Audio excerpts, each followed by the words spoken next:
Bienvenido a este espacio en donde nuestras mentes y vidas hacen crack en esa lógica de crecer.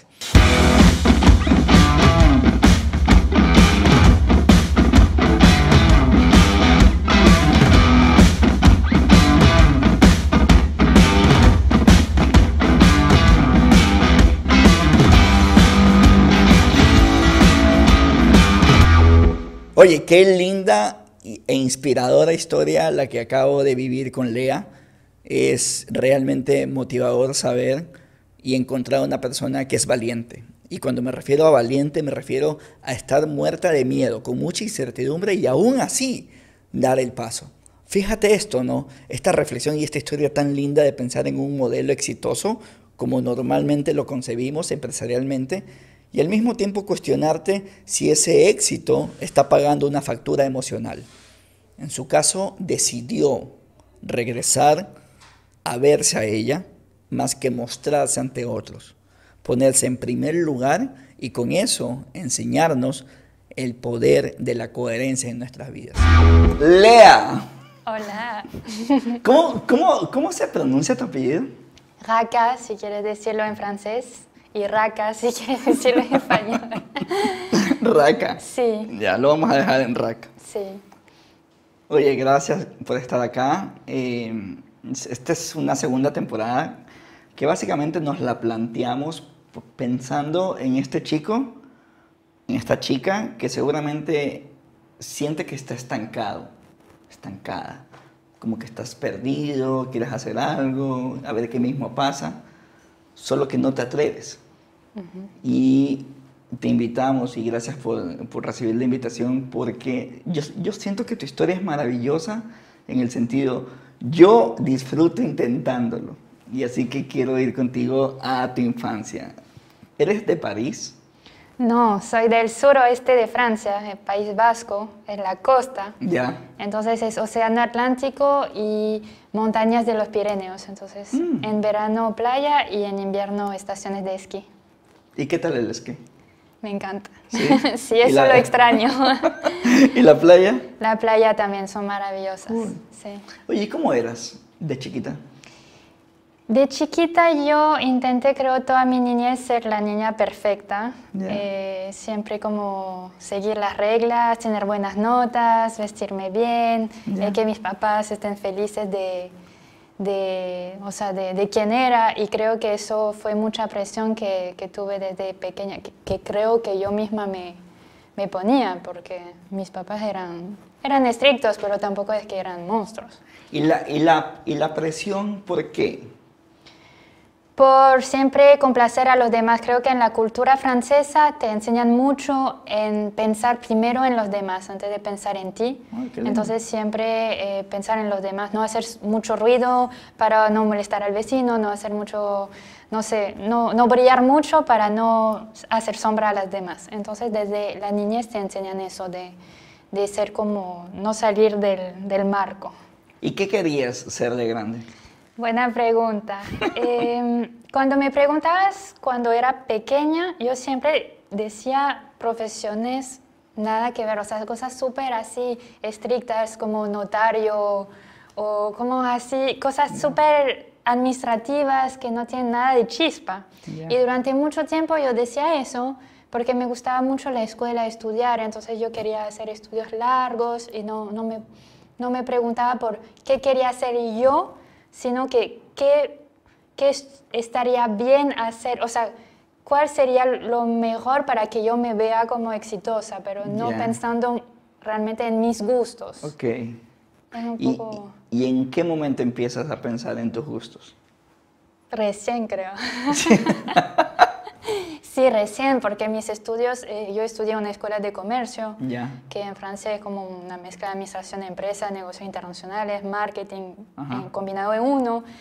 Y aún esto lo hice porque eran los estudios prestigiosos, como categorizando a una mujer.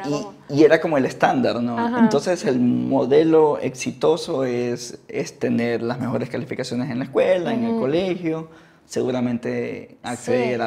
a muy buenas universidades, que más o menos Exacto. entiendo que es el camino el que hiciste, de ahí estudiar negocios para que quede claro el modelo exitoso. Ajá.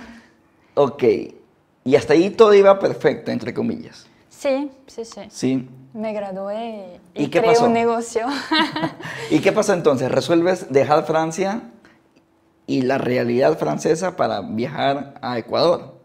Sí, es en el entorno de mis estudios que Ya. yo tenía que ir a estudiar afuera. Ok. Entonces me fui a estudiar 6 meses en Finlandia, Europa ya. del Norte, mucho frío, estudié en inglés y luego tenía que irme 6 meses de nuevo y quería estudiar en español. Entonces Ya. busqué cuáles eran las alianzas que tenía mi universidad con universidades de países que hablen español. Y ¿Y las llegué a opciones? Guayaquil. Había México, Chile, Argentina, Ecuador y España. España muy cerca. Ya. Chile Claro, y el mismo Argentina barrio. estaban en invierno, mucho Ya. frío. México. México, lo único es que mi papá me dijo, escoge lo que tú quieras, pero México, por la mala fama que tiene en Francia, preferiría que no escojas eso. Ok. Y escogí Ecuador. Y te queda Ecuador por descarte. Ya. Ok, y Sí. llegas a Ecuador y tienes Galápagos, Quito, Cuenca, Guayaquil y 1000 ciudades lindas más. ¿Por qué Guayaquil? Porque la universidad que tenía alianza con la mía era una universidad de Guayaquil. Ah, en Guayaquil. ¿Y Sí. nunca habías escuchado esta ciudad? No, nunca. Ya. Nunca. ¿Y te atreviste? Me atreví y me encantó. Encontré un tesoro aquí en Ecuador. Oye, cuando uno busca una ciudad para ir, ¿no? Y al menos es mi caso, empiezas a buscar en Google sobre la ciudad y hay algo que te llama la atención y dices, ah, interesante, cuando vaya lo voy a hacer. ¿Te pasó lo mismo con Guayaquil? Sí, yo puse Guayaquil en Google para Ya. ver. Primero vi el clima, me dije, bueno, perfecto, hace calor todo el año. ¿Todo bien con eso? Y después las únicas fotos que salían en Google eran las peñas, las casas coloridas de las peñas. Entonces dije, cuando llego quiero ver eso, tomar fotos ahí. Ya. Pero había muy pocas cosas del Ecuador en general, de Guayaquil. O sea, al menos en Francia era un país que no se hablaba de Ecuador, se hablaba mucho de Colombia, de Perú, pero Ecuador al nivel turístico no era conocido. Ya. Y fue la sorpresa, o sea, me encantó ver que en un país tan pequeño Tenga hay todo. tantas cosas, es maravilloso. Y llegas a Guayaquil, empiezas a estudiar y empiezas a conocer sitios, supongo. ¿Y qué es lo que más te gustó al principio? No podría decir, pero me encantó porque viajé muchísimo durante esos meses de intercambio. Ajá, A la lo vi. sierra, a la costa, a Galápagos, o sea, hice como que todo el tour del Ecuador y me encantó esas facetas del país porque, como te dije, yo soy de la costa, pero también hay mucha montaña. Cuando conversamos hace unos años, te dije, a mí me encanta caminar en la montaña, me encanta subir con mi papá hacia arriba, sentirte libre. Y aquí puedes hacer todo eso, puedes estar en la costa, Claro. a 3 horas vas a Cuenca, ves el Cajas, que es maravilloso. O sea, tienes de todo. Y el oriente, que eso no tengo en Francia, el oriente Claro. también me fascina. ¿Y Galápagos? Galápagos también me encanta. Claro. Quisiera volver. claro. Oye, y termina tu proceso académico, porque entiendo que estabas en Guayaquil cumpliendo un pensum en Francia. Exacto. ¿Y por qué te quedas? Porque lo que hice es volver a Francia a terminar mis estudios y durante el final de mi maestría yo escogí usar como proyecto de creación de empresa crear una pastelería francesa en Ecuador. Ya, como tesis. Sí, como tesis. Ok. Entonces armé todo el proyecto en papel, en carpetas y todo, y dije, bueno, ahora que termino voy a volver y voy a crear esto. ¿Y? Lo creé. ¿Y se llama? Sí, se llama Oui Paris. Ya. Sí fue interesante porque, pero eso también, mira, hablando del tema de seguir una línea, seguir un proceso exitoso, yo creé una pastelería francesa porque es un tipo de negocio que funciona en el mundo entero. O sea, es como, eres francés, conoces los productos del país, tenemos el respaldo de renombre de la gastronomía francesa, entonces sea el país donde lo abras, va a funcionar porque tienes ese respaldo. Obviamente después depende de tu gestión, depende de la identidad de marca que le des, de cómo lo vayas a manejar, pero es un tipo de negocio que se puede replicar fácilmente. ¿Y cuáles fueron en tu caso los factores para decidir o pensar al menos que Wii iba a ser un éxito en Guayaquil? Por eso, o sea, yo me dije, yo conozco lo que es ser francesa y más que vender los productos, quiero crear una experiencia de viajar a Francia sin tener que comprar un pasaje de avión. La forma más barata de ir. Exacto. Entonces, todo el proceso de creación de este negocio fue replicar la experiencia de estar en Francia. Ya. Entonces, cuidé todos los detalles para que así sea.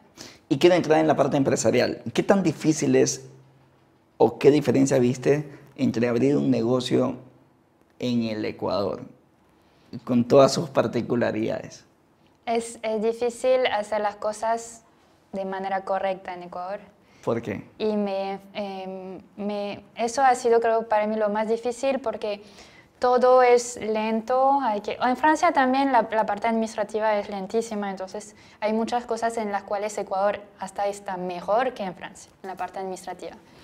Pero aquí es mucho de contactos, es mucho de pedir ayuda, a veces hay temas de corrupción. Entonces, si tú no tienes contactos y si tú quieres hacer las cosas bien, tienes que pelear porque te falta un papelito, tienes que luchar, o sea, siempre falta algo. Y yo soy así como mentalidad europea. Entonces, eso sí ha sido difícil. Mi socio Jeff es canadiense y en una entrevista dice, a mí lo que más me llamó la atención cuando llegué a Ecuador, ya vive acá creo que 11 años, y dice, es que aquí existe un puesto, o sea, es como un cargo laboral, y se llama el tramitador. Ese puesto existe, o sea, entonces él decía, en Canadá no existe ese puesto, existe. Yo voy, seguramente en Francia tampoco, tú vas, haces un trámite como ciudadano, y hay un funcionario público que ayuda en ese trámite. Acá hay un puesto en medio que ni siquiera paga impuestos ni nada, es informal y es el tramitador, es el amigo de todos. ¿Sí, no? ¿Y te lo encontraste? Sí, varias veces. Necesité full tramitadores para poder avanzar.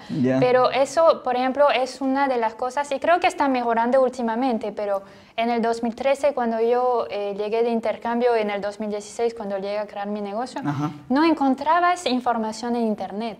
Entonces, eso era lo que te daba rabia. Tenías que ir primero a preguntar qué papeles necesitabas. Como desplazarte solo para papeles, eso. No, eso era... Y creas la pastelería. Ok. ¿Y cuál fue la parte linda?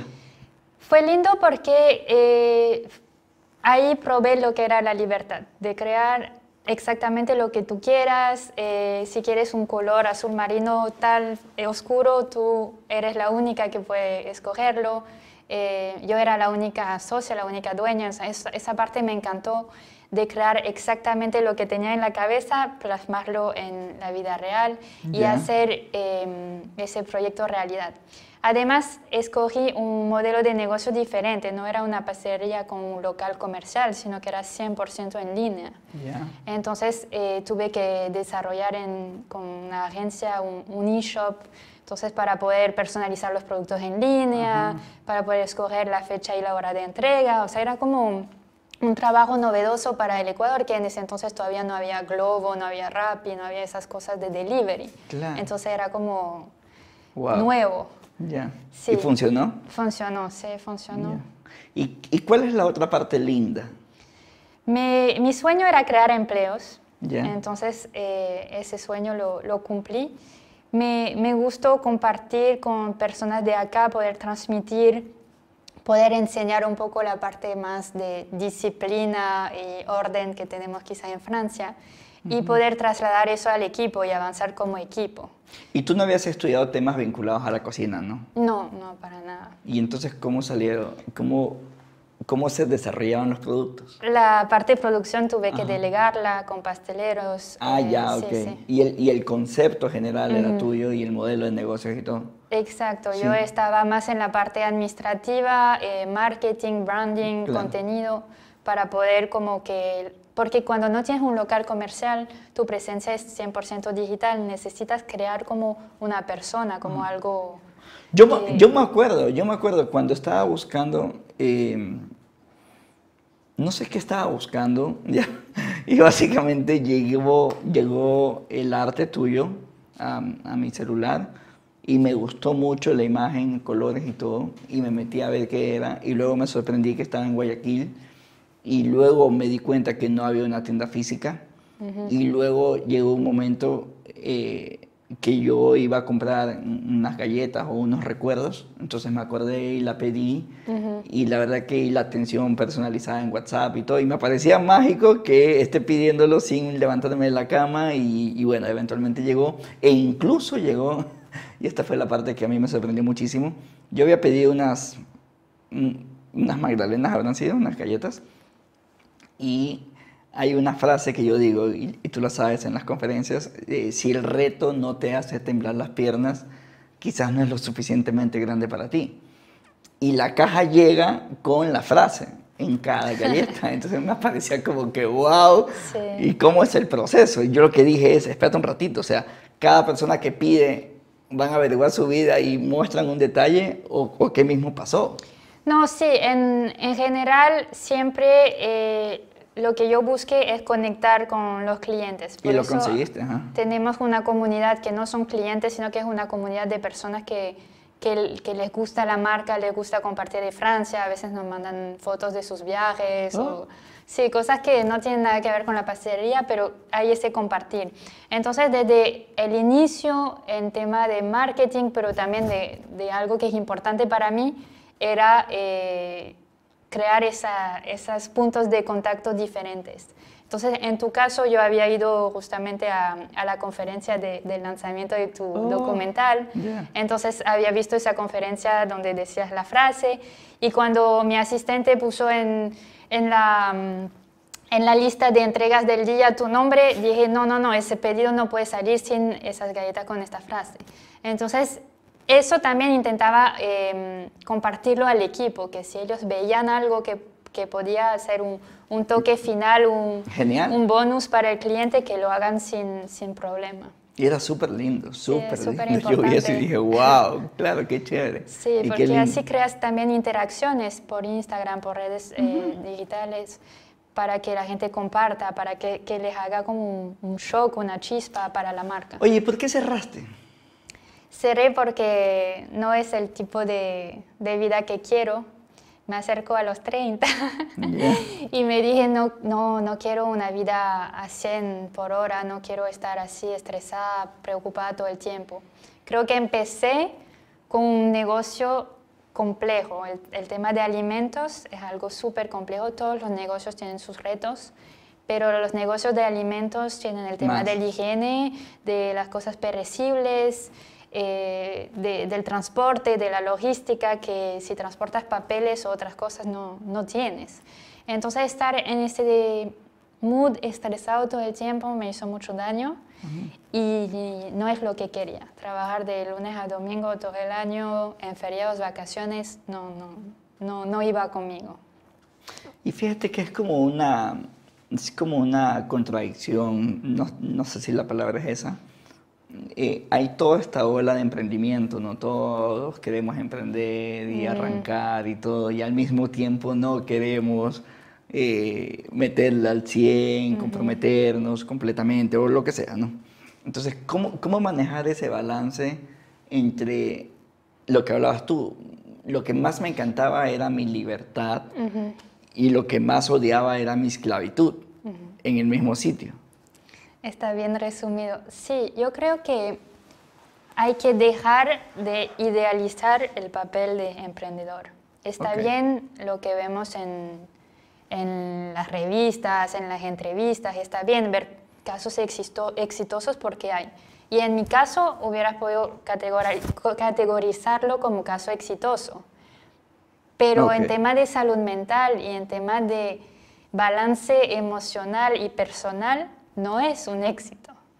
Entonces hay que dejar de idealizar eso de que vas a ser la businesswoman, así que lo va a lograr todo, pero no tienes vida familiar, no ves a tus amigos, pero a tus amigos rechazas todos tus planes de fin de semana porque tu negocio es tu prioridad. Entonces yo lo di el 100% o el 200% a este negocio, pero me perdí en el camino y como dijiste, yo emprendí para ser libre y te das cuenta que te vuelves esclavo de tu propio negocio. Entonces ahí no va la cosa. Ahí no cuadró. Exacto. Yo creo que antes de empezar a emprender, tienes que pensar, o sea, imaginar realmente cómo va a ser la realidad. ¿Se puede hacer eso? Yo pienso que sí, porque el tema de pastelería, mira, a mí me encantaba la idea de crear una marca, que esté a la imagen que yo quiera, que comparta con los clientes, pero en ningún momento me dije, es un negocio de 7 días de 7, feriados, vacaciones, fines de año, Navidad, lo que sea, tienes que trabajar. En ningún momento pensé en el día a día. Me quedé en la idea de... En la parte linda. Ajá, en la parte linda. Pero es como cualquier cosa, cualquier relación o cualquier decisión que tomes en tu vida, tienes que preguntarte si el día a día y si los momentos malos te van a gustar también. Solo que estoy preguntándome, en tu siguiente emprendimiento y en el que siga y en el que siga, no solo hay la historia bonita. Y entonces...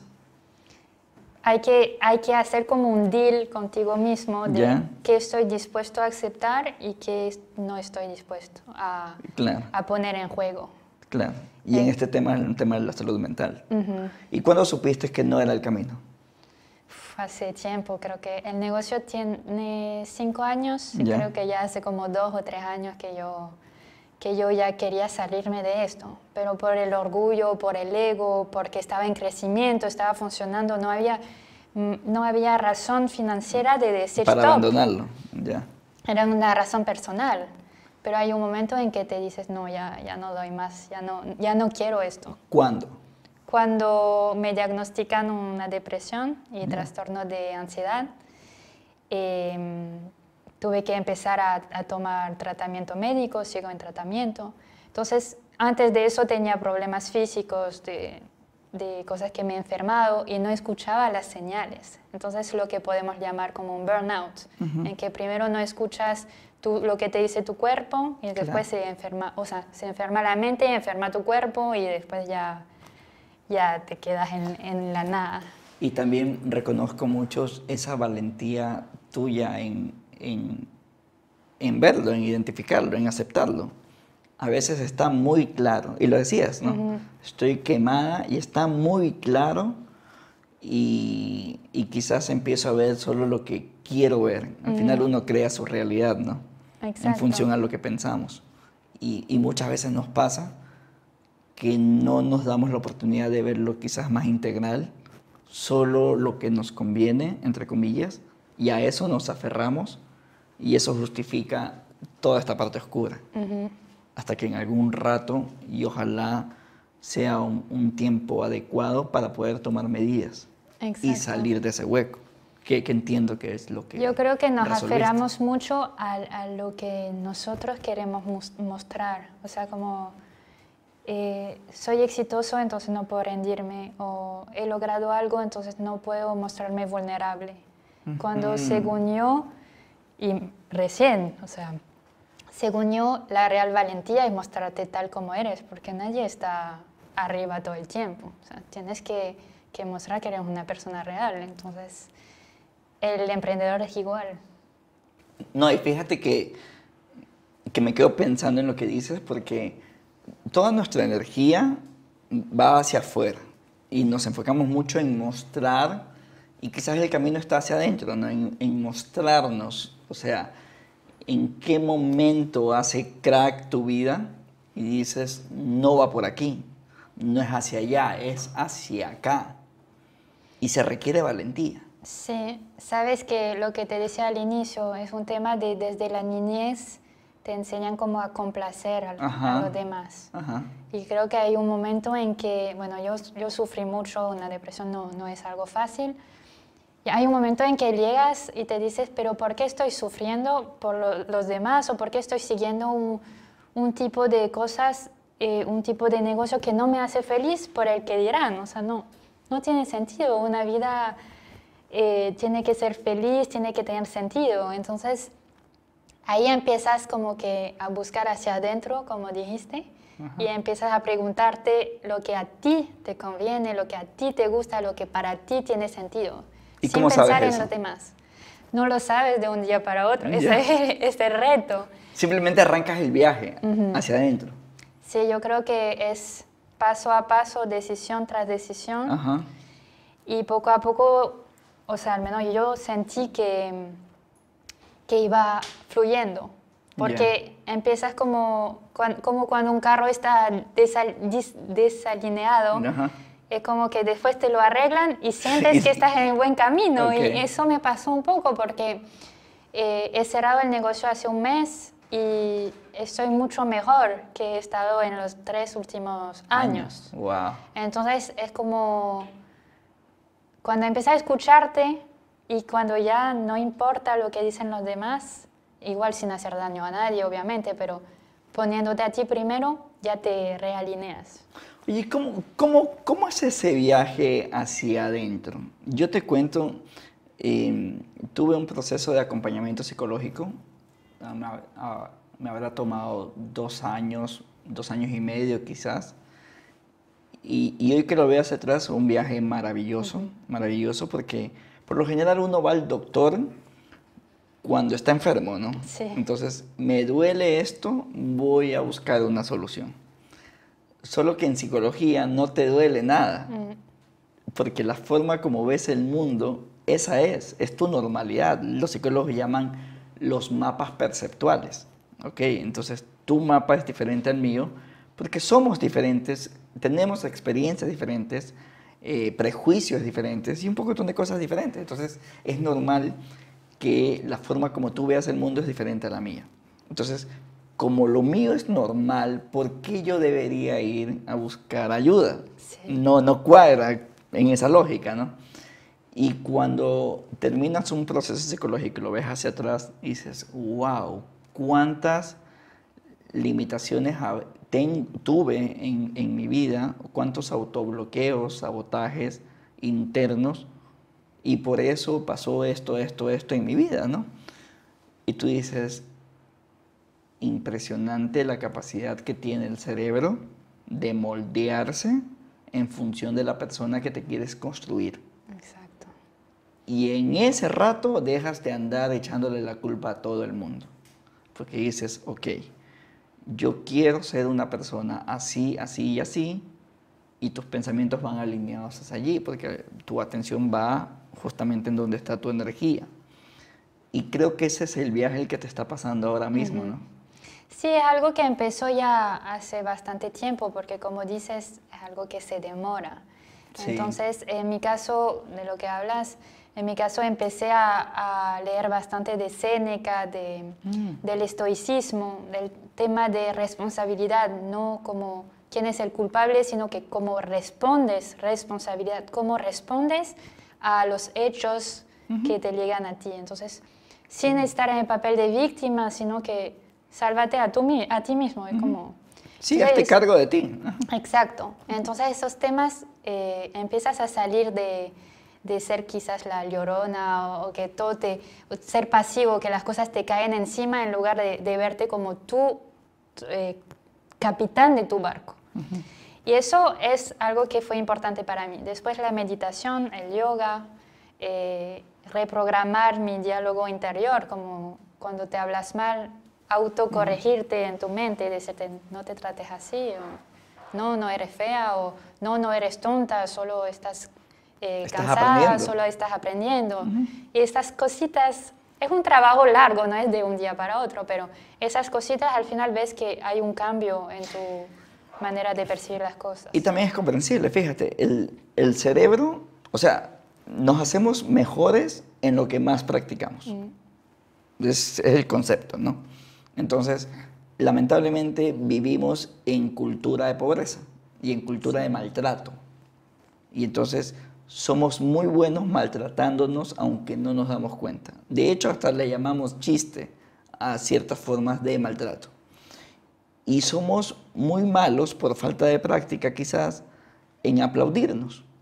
Entonces, siempre falta algo, siempre hay que hacer algo, siempre está incompleto algo, y no nos tomamos el tiempo de reflexionar en todo lo bien que lo venimos haciendo. Porque al final del día, sin importar el resultado, esto es lo mejor que pudimos haberlo hecho. Exacto. Si pudiéramos haberlo hecho aún mejor, lo habríamos hecho.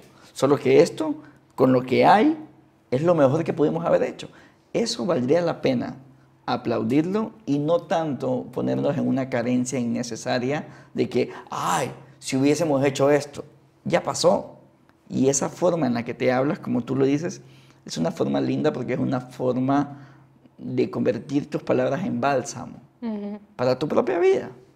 Para tu propia vida, fíjate, es como cuando te caes y estás, imagínate, visualmente, acabas de caerte, tus rodillas están en el piso, las palmas de tu mano están en el piso, te inclinas para levantarte y la forma en la que te hablas en ese momento va a determinar, Lea, si lo que acabas de pasar es un charco o fue un abismo.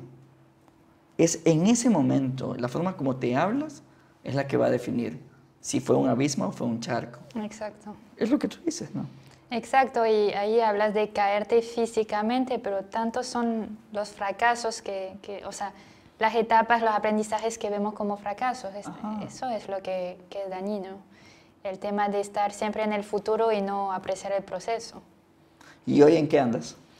Ahora estoy buscando mi propósito de vida. Ya había empezado desde la pandemia en dar más coaching, dar clases para fundaciones como Girls in Tech, a personas que necesitan mejorar su educación, tener una apertura hacia un mundo diferente. Entonces sigo haciendo estas cosas y quiero enfocar una mezcla de retiro espiritual con empresarial para que los emprendedores y los gerentes de empresas puedan justamente cuidar su salud mental y poder como valorarlo y no verlo como una debilidad, sino más bien como una arma, si podemos decir, para poder durar más tiempo, porque eso es un maratón, no es un sprint. Entonces, no, claro, es un estilo de vida, es una filosofía de vida, ¿no? Sí. O sea, todos queremos en la vida tener paz, sentir que tenemos paz. Y esa paz genera salud. Cuando tú estás en paz, eres una persona que está sana. Y esa salud, en gran medida, responde a la salud mental. ¿Qué tan bien saludables estamos mentalmente hablando? Y fíjate que es un tema medio complicado, por ponerle una etiqueta, porque normalmente no lo hablamos. No hablamos es muy tabú. lo saludables que estamos mentalmente. Y yo sospecho que no lo hablamos porque no necesitamos hacerlo, porque se expresa en todo lo que hacemos en el día. Sí. Si una persona está realmente ofuscada, maltratando, gritando, ofendiendo, cualquier cosa, no necesito preguntarte cómo está tu salud mental. Claramente lo puedo saber. Sí, pero lo triste es que hay muchas personas todavía que no se dan cuenta ¿De que qué? se puede cambiar. Claro. O sea, quizás tú ves que están agresivos, que están de mal humor, pero en ningún, o sea, en la gran mayoría no se dan cuenta que se puede corregir. Es la belleza del cerebro, ¿no? Que tiene esta característica de neuroplasticidad. Que básicamente imagínate un cerebro de plastilina. Entonces lo puedes moldear como quieras, como quieras. Entonces, cuando a mí me dicen, no, es que yo soy mal genio, y les pregunto, ¿tú eres mal genio? Sí, yo soy mal genio. Ya, ok. ¿Y cómo se comporta una persona mal genio? Entonces te quedas pensando, se queda pensando y dice, no sé cómo se comporta una persona mal genio. Y le digo, debe ser porque tu cerebro es altamente obediente. Ya. ¿Qué hace una persona que es un delincuente? Seguramente delinquir. ¿Ya? ¿Qué hace una persona que es brillante? Tener ideas brillantes. ¿Qué hace una persona que es mal genio? Cuando uno se autoetiqueta y dice, es que yo soy mal genio, Tu cerebro ¿Te lo lo único crees? lo único que hace es agarrar comportamientos que justifiquen lo que acabas de plantear. De hecho, estoy revisando ahora mismo un libro que me parece interesante y dice que el estado en el cerebro, tienes un cerebro consciente y un no consciente, ¿cierto? Dice que la cantidad de energía que tú consumes en el cerebro no consciente es 20 veces mayor a la cantidad de energía que consumes en el consciente. Esto implica que en todo el día, 24/7, utilizamos más el no consciente. Y todo lo que hoy decimos y hoy hacemos, ya lo pensamos. Y lo pensamos en el no consciente. Entonces la pregunta es, ¿valdría la pena lo que estás haciendo tú entrar en ese viaje para ver qué cositas hay en ese no consciente? Seguramente vale la pena, pero hay que tener la valentía y quizás estar en el momento adecuado para estar dispuesto a aceptar lo que vas a encontrar ahí. Y siempre se Porque, puede. ¿cómo? Y siempre se puede. Siempre se puede. Yo me encanto mucho, Lea, con visualizar la oportunidad que tenemos todos los humanos, todos, absolutamente todos, de permitirnos convertirnos en la persona que queremos, que nos gustaría. Sí. Porque esa capacidad física, la que acabamos de conversar, está, psíquica está y requiere voluntad. Sí, yo también creo mucho en esto y creo que para lograrlo debes acordarte momentos en silencio, momentos para pensar y salir de tu rutina donde estás siempre estimulado, siempre corriendo. Debes recentrarte en ti mismo y escuchar, porque si no, no tienes el tiempo, el espacio para hacerlo. Oye, es verdad, yo pensaba, no, miento, estaba escuchando un episodio de algún podcast y este señor hablaba de que los franceses, y esta es una pregunta en realidad, A ver. los franceses llaman los momentos lentos, ¿ya? Sí. Llaman los momentos lentos y estos momentos lentos son los momentos que más apreciamos en nuestra vida. Sí. Y que los momentos rápidos son los que el cerebro descarta efectivamente muy rápidamente. Entonces, cuando estás atareada, ajetreada, han pasado muchas cosas que a tu vida no le ha aportado nada. Y los momentos lentos, él decía, es ver una película con la persona que amas, es almorzar sin horario, es despertar y preparar el café y realmente disfrutar el café. Es un momento lento. Y me gusta mucho esa analogía que él hacía porque quizás pensar más lentamente nos lleva a vivir más lentamente y en vía contraria a lo que hemos aprendido, vivir lento es vivir maravilloso. Sí, porque lo haces en conciencia, es como estar en slow motion, así. Ajá, Lo claro. disfrutas. Y disfrutas el momento lento. Entonces, cuando es lento hay más espacio para que tus sentidos estén en la misma frecuencia, conectados. Exacto. Qué lindo, ¿no? Sí. Sí. ¿Qué le dirías a la Lea en el momento de crecimiento de su pastelería que rechazaba ver lo que estaba pasando en su mente? Sal de ahí rápido. Sí. No, estoy bromeando porque hay partes que sí fueron maravillosas para mi crecimiento, pero sí le diría como, no dejes de escuchar las señales y cuídate. ¿Cuídate de qué? De ti mismo, de hasta qué punto te puedes exigir como persona, hasta que sea muy tarde o... Eso sí. Sí, no. Siempre valdrá la pena ser feliz. Siempre. Siempre. Siempre. Y de Porque largo. Nada vale... No creo que algo valga más No, que exactamente. sentirnos en paz y ser felices. Y la fortuna que tenemos es que tenemos la capacidad de crear ese ambiente de paz y de felicidad tan lindo que a las personas les gustaría compartirlo con uno. Exacto, es que cuando, por ejemplo, ahorita tengo la página en blanco, puedo hacer lo que quiero. Y lenta. Exacto, lentamente, y son aprendizajes, todas las etapas de tu vida son aprendizajes para después como hacer algo que de verdad tenga sentido para ti. Eso es maravilloso. Eso es maravilloso. No hay barreras.